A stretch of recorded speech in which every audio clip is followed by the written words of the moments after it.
Welcome in, everybody, to On the Record at 9. We are live at the coffee shop, as we are each and every Tuesday morning. Yeah. It's beautiful in here, and you tried something new today. You got one of their smoothies. And I have. Very good. It's a strawberry banana smoothie here at the coffee shop. It's something new, and I had a big bowl of fruit today, so I'm all fruitied up, I guess. Very good stuff. Yes. Looking forward to getting a little bit of breakfast myself once we get through with the show. And it's a big day here in Humboldt, as if you were at that game last night, you saw one of the best performances. Absolutely. I don't know if I've ever been in a game like that, John. It was just a crazy atmosphere. Yeah, following along with your broadcast last night and seeing some Facebook Live videos, I thought, man, how did I not pull this off that I didn't get to be in the gym? Wow. Oh, I'm telling you. The game was over. The players are celebrating on the court after winning 62-60 in overtime last night. And I look over and I'm like, where's Coach Ab? And I see he is just seated. Yep. He's in his seats. And, I mean, just the emotion of the whole moment. It seemed like it kind of was I think it was more than he expected. I don't think he expected to be sitting there crying like that. Oh, yeah, some good. Saw some photographs of it. I thought very emotional time for him and a very exciting time. And even listening at the radio station, and I know others listening online, man, when it got to that last few seconds there, you get pretty emotional yourself, and you get anxious and nervous and like, wow. Yes. You know, Abernathy said after the game, he said, the kids deserve this. He said, those 5 seniors, they've been through it all. Yeah. And he talked about going back to Murfreesboro after how it went last time is going to be a really big motivator for these guys. Oh, absolutely. They got to Murfreesboro 2 years ago, lost the first game there. And so now they say, we've got here, but we've been here before. Let's play like we've been here before, and let's do better than we did before, you know. Absolutely. He's got 3 kids on this roster that played in that game in Murfreesboro 2 years ago. Wow. So here's their chance. Here's their opportunity. And we thought this was tough last night. It's even going to be tougher the next game coming up on next Thursday. Because I cannot stress enough how big it was for the Humboldt crowd to be there last night. A sold-out crowd and more. Oh, absolutely. They were standing everywhere, and it got rowdy and loud. Now, it's going to be huge for us to travel. Folks, we are looking at a March 14th game. We don't know what time. We don't know who we're playing yet.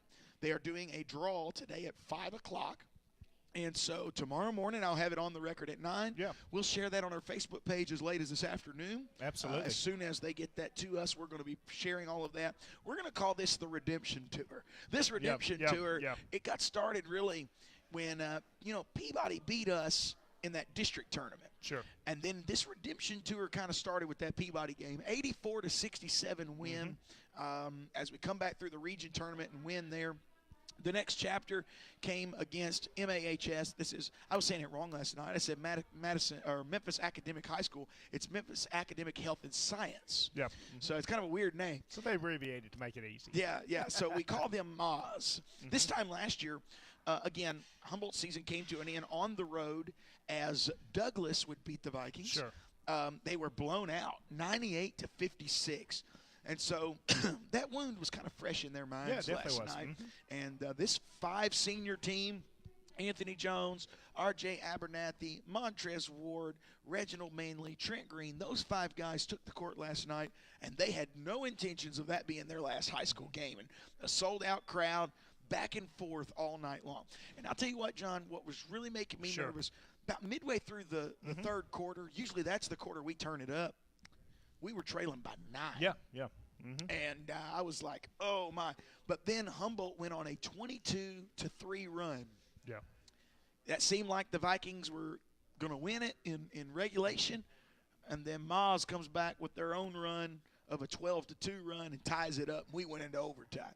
And, again, just like they've done all season long, Humboldt's big 3. You got R.J. Abernathy, Montrez Ward, Anthony Jones. Now, a lot of times you don't see him on the stat sheet, but Reginald Manley, I can't say enough about this young man. He's impressed me all season long. He's not going to get a lot of points in most games, but he's going to get in there and get you rebounds and assists and really a good young man. Saw a lot out of Trent Green last night as well that I maybe have not really noticed a lot the rest of the season. And, again, they didn't want their Humboldt career to end last night, and so they're playing hard. These seniors fought through, and they score 8 points in overtime. Ward is standing at the free throw line, 7 seconds left in the game, And here's what he said after the game. He said, when I went to the free throw line, I walked up and I said, I don't want to go home. Yeah. And he hits both of those. Final buzzer sounds, and Jones has the ball in his hand. And he just took that ball and chunked it straight up in the air, almost hit the ceiling with the ball. And the crowd just went wild. Yeah. And so we're looking forward to being able to travel to Murfreesboro and cover this game for them. It's going to be a great time of basketball. Again, we don't know. We might be playing 1:45. We could play as early as 1:45 in the afternoon Thursday. We could play as late as 6 o'clock Thursday night. So, we'll see what happens. You win Thursday, you play Friday. You win Friday, you play Saturday night at 6 o'clock. So, and we want to be in that game. Oh, yeah. Yeah. Oh, it's going to be tough. Yeah, it is. It is. But I asked Coach Ab last night, I said, how long do you take off from a game like this? Because your emotions are just you're spent by the time that game's over. I said, Coach Ab, what do you do now? He said, I'll take a day off. Oh, I don't blame him. But he only said a day. Me and Colin was talking. I said, man, I'd have took 2 days or 3 days or something, because this game, those kids played. I mean, they played hard, had to go into extra. They did. How many times have we been in overtime just in the last few games? We went into overtime against Union City. Now, we didn't go into overtime against Trenton. But, I mean, this is the second overtime game in about a week. Yeah. So these kids have got to be tired. But they have worked hard. You've got to fight through that. You got to fight through that. So, big night in Humboldt last night. Can't say enough about that game. And Colin and myself, we were sitting there talking about it after the game.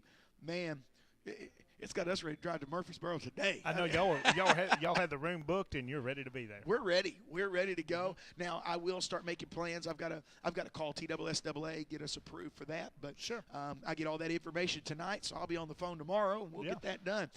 Something else we want to talk about today: a small store in West Tennessee closing. Big history. They're locking their doors for good. 55 years. Ruby Hampton has opened Schoolbone store, and obviously, I think didn't a tornado hit that building?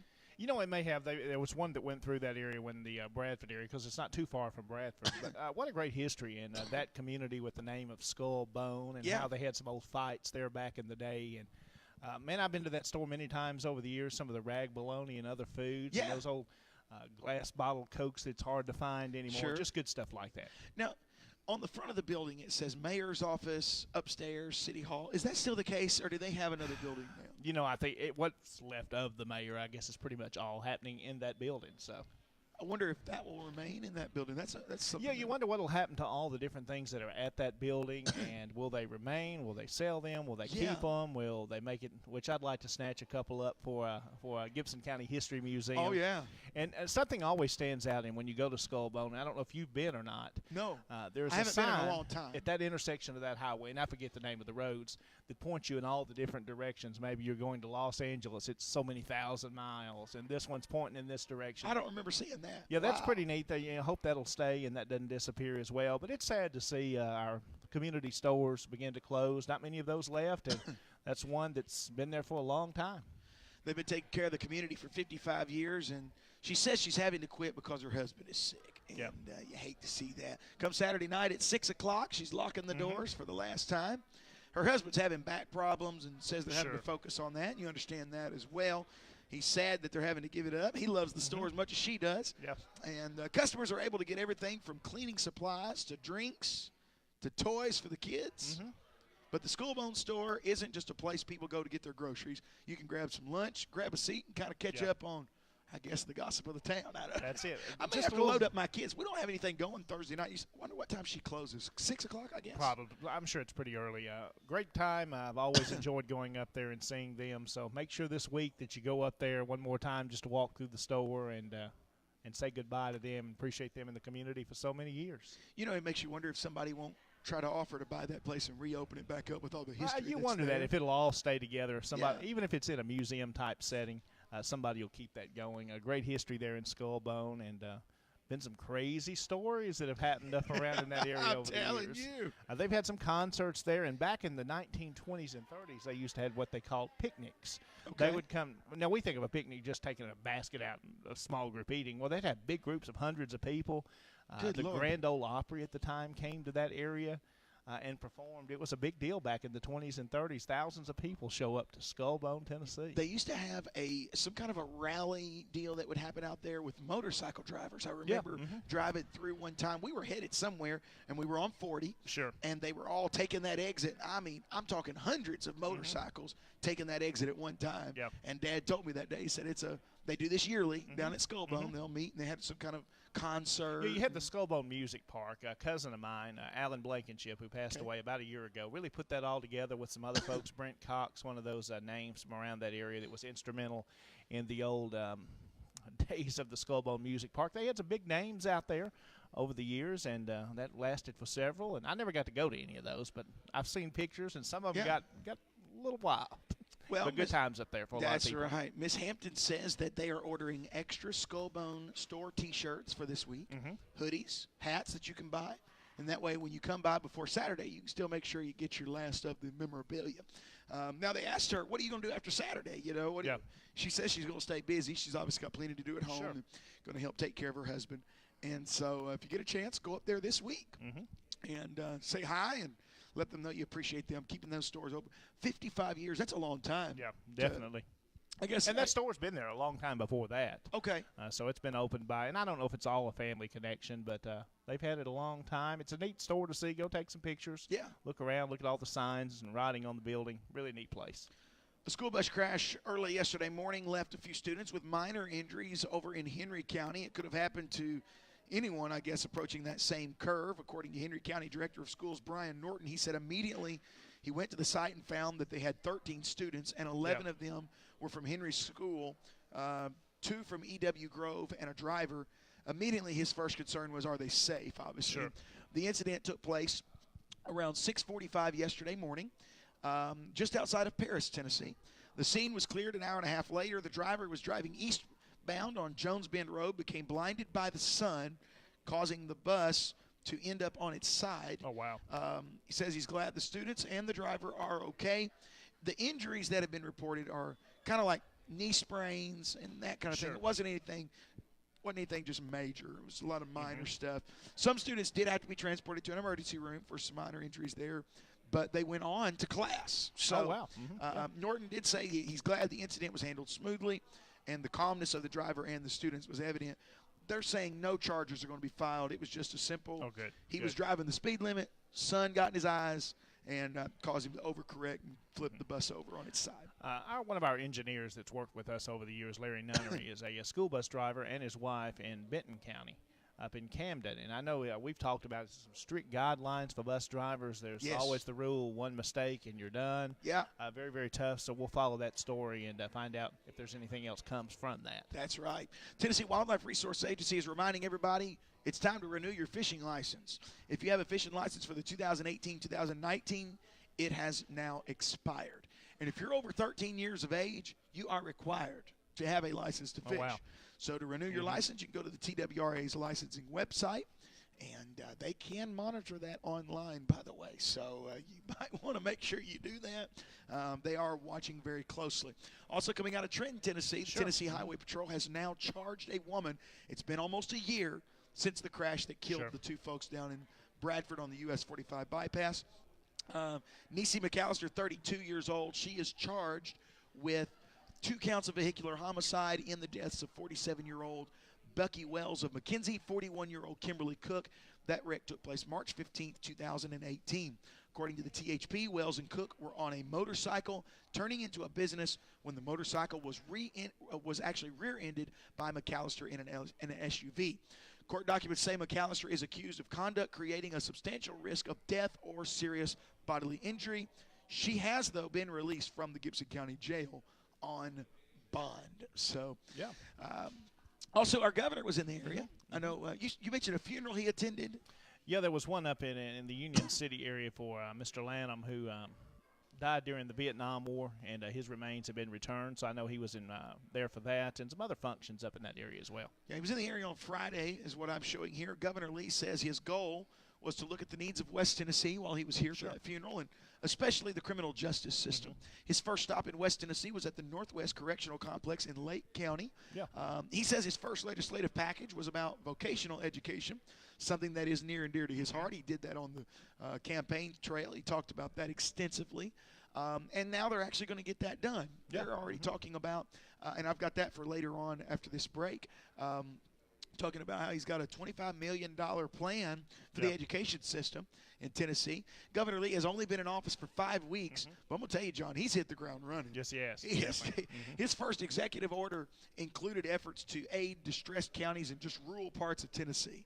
And he knows those are the people that really got him elected. They didn't give him much. They didn't give him a dog's fighting chance in that primary. And all of a sudden, these rural people started raising up and saying, we want Bill Lee as our governor. And the governor also talked about the importance of transforming our rural Tennessee and calling state government to take accountability for the impact it has had right here in rural Tennessee, especially the distressed counties. Governor Lee says he will go in deeper details of his goals for Tennessee in his upcoming well, he did that last night, actually. He said that on Friday. He went into that last night in his State of the State address. And did you get a chance to see any of that? I have not got to go back and see it because of the ball game last night. That's right. So I'm going to plan on reviewing that today and listening and watching that again. Yes, sir. I do, too. I saw a manuscript of it. Again, I haven't had a chance to read that yet. But I'm looking forward to what Governor Lee can do for our great state. Lastly, before we take a break today, 27-year-old Maury City man, he's accused of selling marijuana oil vape pens. Here's the bad part. It was at a local high school. He advertised it on social media. Now, if you're going to advertise it on social media, don't be shocked you got caught. Undercover agents at Mundo Hidrogo, they arrested him by setting up a fake drug deal at a parking lot in Little Alamo, Tennessee.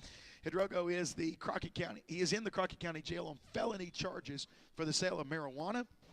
Special Agent Johnny Carter says the investigation began 10 months ago after complaints of the vape pens being sold at the Crockett County High School. He says he was advertising his sales on Snapchat. So marijuana and THC is illegal in the state of Tennessee. If you're involving children with the sale of it, you're going to get special attention from the justice system. They're not going to tolerate any type of sales of illegal drugs, especially to school-age children. And according to the release by the Drug Task Force, Hidrogo was arrested without incident. He had 2 loaded weapons in his possession. And if you have any information about drug sales in your county, you're urged to call the West Tennessee Drug Task Force, 784-0555. That's 784-0555. Well, our first segment went a little bit longer, man, John. It's moved on. I'm Time's telling flying you. by. Let's take a quick break here. We're in the mid-20s. It's 26 degrees here in downtown Humboldt. We're live at the coffee shop today. John's enjoying a fruit smoothie, strawberry banana, I think you said. Very good. And I'm looking forward. I've kind of got hung up now on this biscuits and gravy thing. Just don't tell my heart doctor. I'm having to avoid that for a while. Yeah, don't tell the heart doctor. Yeah. Well, it's on social media now. My wife knows. But anyway, all right, well, we'll be right back. You're watching On the Record at 9 on Facebook, listening to it online at goodnewsradionetwork.com and 99.9 FM.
Welcome in, everybody. We're live at the coffee shop this morning. 26 degrees. Chilly. I can't believe you're sitting here drinking something with ice in it, but I'm doing the same thing. Yeah, so you can't fuss. It's one of these nice fruit smoothies. It's a strawberry banana smoothie. My first time trying one here at the coffee shop, and it's a smoothie. It's very good, and you get the strawberry and the banana taste. Yeah. And then I also had a big bowl of fruit. You can't see it. It's behind me. And last time I ordered a small bowl. Yeah. Well, this time I said I'm going to get a little larger bowl. Okay. And that's a lot of fruit. Very good. As they say, they advertise it is fresh fruit. It's not stale like it's been sitting in the refrigerator for days. It is fresh. Had grapes. It's got pineapple in it, and it's a melon. Yeah. A cantaloupe. There we go. Now, you've got an event that somebody has asked you to mention, and they actually gave you a ticket wanting you to come to it. So why don't we talk about this event that's taking place in Humboldt this week? Yeah, it's coming up, Seth, this Saturday. It's for the Tom and O.E. Stegall Ethnic Library and History Museum, which is on the corner of 9th and Reverend Freeman Street at the Front Street area. They've got their annual fundraiser. It's called A Seat at the Table. It's going to be this Saturday afternoon at 3 o'clock. Be held at Lane Chapel Church in their Life Center. That's on Gibson Wells Road out on the bypass. The speaker is going to be Mr. Graham Perry. Tickets are $25. Of course, this is a fundraiser for the museum. And you can still get your tickets and be there. And Mr. Leon McNeil, one of the aldermen here in the city of Humboldt, he said, John, I want you to come to this year again. And very nice, gave me a complimentary ticket. And I appreciate Mr. Leon doing that. And I've been several times over the years, and they feed you well. So if you like good food, that's what they're going to have. What does this event look like? You've been before. What is it they'll have it in the Family Life Center, which is kind of like a gymnasium-style seating. They'll have tables. They'll have a speaker. You'll sit at smaller tables and bigger tables with groups of people and enjoy some delicious, and as I learned yesterday, they said it's good old-fashioned soul food. Now, if you know that kind of food, here we go. You are going to love it. It's going to be a good time. There's still some limited tickets available. Okay. If you'd like to come to that, you can contact Miss Perry at 784-6118, 784-6118. Awesome. And get your tickets. Be there this Saturday afternoon. Going to be some delicious food, a good time, and raise money for the Stegall Museum. I'm kind of ashamed I've never been to that museum and never really went through it. You know, I've went through the old jail down under the police office. Been obviously to the Strawberry Festival Museum, but I've never really been down there to that Stegall Yeah, you need to take a trip down there. A very nice museum. They did a lot of work, a lot of fundraising. Reverend Freeman sold it brick by brick to build the building, and fantastic, very nice exhibits. It tells a good history of Humboldt, and then, of course, about the African-American community here in the city. And, of course, about Stegall High School. You'll find the old composite portraits of their classes, and you'll learn about individuals that you may not have known, some of the things they've accomplished. That's pretty cool. What's the hours of that? They're more by appointment. They don't really usually have regular hours. Okay. You can check out their website and just search that on Google. Yeah. You can find out contact information to get in and see the museum. A great fundraiser this Saturday. So, again, 784-6118 to get your tickets. Be there, enjoy some good food, and a good time. Great. We were talking about the State of the State address. During the break, I did find a little article that was talking about, I told you about the $25 million education. Sure. He announced last night in his State of the State address, he has a $25 million education savings account plan. Now, this is interesting. Governor Bill Lee, he's unveiling the long-awaited school choice agenda, and it's announcing a sweeping proposal that would boost the number of parents who can use education savings accounts to pay tuition at private elementary and secondary schools. So while addressing lawmakers during this first State of the State address for Lee, he wants to devote $37.4 million more in the upcoming fiscal year to help increase school choice through Tennessee. The majority of that funding would be slated toward a new education savings program. Education savings accounts, I don't know if you know much about those. It's kind of the latest offshoot of traditional school voucher programs.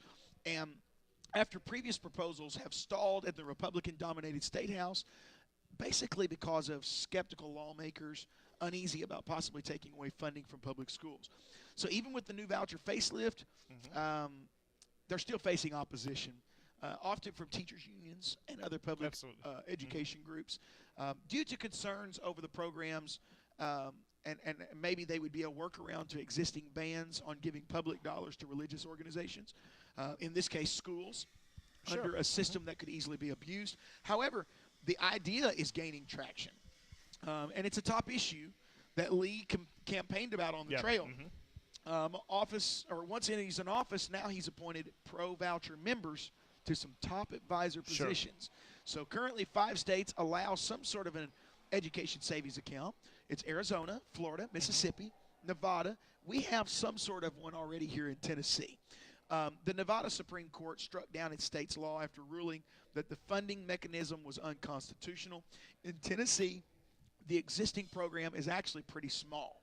I didn't even know we had one. To be honest, it's that small. Parents of students with certain disabilities can withdraw their children from public schools and then receive up to $6,000 to pay for private educational services. Now, folks, I'm going to tell you, if you check into taking your kid to a private school, that's just a drop in the bucket because it's expensive. Sure. So what's really in place right now is not doing anything. Lee's plan would allow parents of students in certain low-income districts with 3 or more children, ranked in the bottom 10%, to receive $7,300 from a government-authorized account to pay for approved expenses. So we'll watch and see kind of what happens there. I don't know that it's going to get passed, but it's gaining some traction, so we'll see what happens. Let's say hello to a couple of folks watching us on our Facebook Live this morning on the Good News Facebook page. Miss Mary Murray said hello to us, and also Pastor Gary Martin from First Assembly in Jackson saying hello. So good to see both of them watching this morning. Appreciate you joining us. One last story I'll get to before we get out of here today, and this is in Mount Juliet, Tennessee.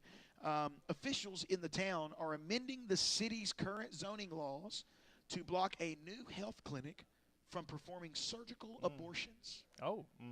News outlets report the city unanimously passed an ordinance Sunday requiring clinics that perform surgical abortions to be located in industrial zoning districts. This health clinic, opened Friday in a commercial area, doesn't offer surgical abortions, though it says it plans to offer them later, and it currently offers other abortion services to women up to 10 weeks pregnant. Mayor Ed Haggerty and city commissioners said last week that they would take any action possible within the law to at least stop the clinic from performing the surgical abortions. Additionally, they say this clinic hasn't filed city inspection or occupancy paperwork yet. News outlets are awaiting the response to that claim, but right now it looks like Mount Juliet has stopped them, and we'll see what happens from there. So 26 degrees downtown Humboldt. We're about out of time. Dr. It's just about time to wrap it up. Again, come down to the coffee shop, enjoy a meal. They're open. Let's see, they're open Tuesday through Saturday, 8 till 9. So delicious food, breakfast, lunch, and dinner. And also check out their Facebook page. I know they're looking for some help around here. They need a new staff member, so you may be that person. Check that out on their Facebook page and learn more about that. One thing I love about this place is they pay their employees good. Yeah. They pay them, a regular good hourly wage because the tips go to the community. The tips go to these different organizations that are nonprofits. And, man, that first round of tips was something else. Yeah, they raised several $1,000s for some groups here locally, and a good job the Causeys do and always giving back to the community. That's right. And so if you want a job, they've got a job open for you. You've got to come down here and apply for it. And they got live music on Friday night and Saturdays and Thursday at lunch. Scott Myatt comes in, and he'll sing you. And I tell you what, he does a good job. There's very few people that can play that guitar like Scott. When I went to Humboldt High School, graduated in 2000, he was the art teacher. Got to spend a lot of time in his class. Art 1 through 4. Got to have all of them. Really? And always enjoyed going. He would bring the guitar in the class and sing. We would do our different projects. And one thing I liked about Scott, at the time he was Mr. Myatt. Now he'll say, call me Scott. Oh, okay. He was a great instructor in art. He found the talents and the ones that said, hey, we're interested in art in different levels. Maybe your talent was painting. Maybe your talent was drawing. I enjoyed drawing. So he would give me projects to work on towards that skill. Good. So he worked with each student separately. Just a great teacher, great instructor, and a great musician as well. One last thing before we get out of here today. I do want to go through some community events. You mentioned the Stegall deal on Saturday. Today, the Blood Mobile is at South Gibson Middle School in Medina. They're needing blood. They're going to be there from 1 to 6 this afternoon. Tuesday, that is today as well, the preschool registration is this afternoon at the Stegall Elementary in Humboldt. This is for those younger kids getting into that preschool age 4, and they're going to be there from 4 to 6 this afternoon. And then Gibson County Ducks Unlimited Sports Banquet and Auction is Thursday. And that's at the South Gibson Elementary in Medina at 6 on Thursday. And I think that's pretty much it with your deal going on Saturday at the Stegall Gymnasium there as they're raising money for the museum. Thanks again for watching, folks, and we appreciate you being here with us live at the coffee shop. We'll have another show tomorrow, as it will just be audio tomorrow, and then we'll be live with video and everything again from the library on Thursday. Humboldt City Schools might have a little something to talk about. Basketball, yeah, a little something might happening. end up Yep. in the topic Yep. a little bit. So, all right. Appreciate you watching today, folks. Hope you have a great rest of your Tuesday. God bless.